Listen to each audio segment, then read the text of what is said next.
Brown butter. To make brown butter, all you need is butter and a heat source.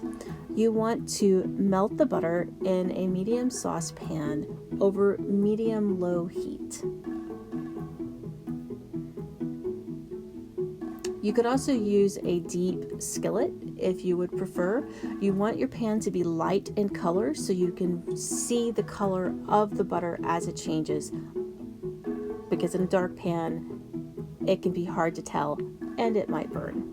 Once your butter is mostly melted, you want to stir it frequently to make sure that those milk solids that separate and sink to the bottom do not burn. The butter is going to get foamy. As you can see here, there is a thick layer of foam on top of the butter and then that golden yellow liquid beneath. So just keep heating and stirring occasionally. You can swirl the pan if you prefer, but you want to move it often enough that those solids do not burn. The aroma is going to take on a very nutty smell. It's still going to smell like butter, but it's also going to smell very rich and nutty. Keep cooking and stirring frequently.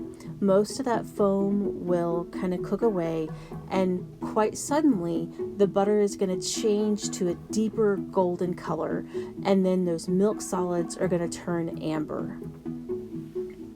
As soon as the milk solids have turned dark enough amber to suit your preference, you want to remove this saucepan from the heat and pour the butter into a heat-safe bowl.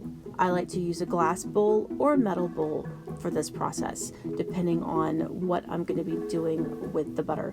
And you can see here those golden milk solids rising to the top. So this is the time to remove the pan from the heat and pour that brown butter into my bowl. Make sure you scrape all of those milk solids from the pan into the bowl. You don't want to miss a drop. And then use as directed in the recipe, or cool it completely until firm, and then use a wooden spoon to reincorporate those golden brown bits into the butter.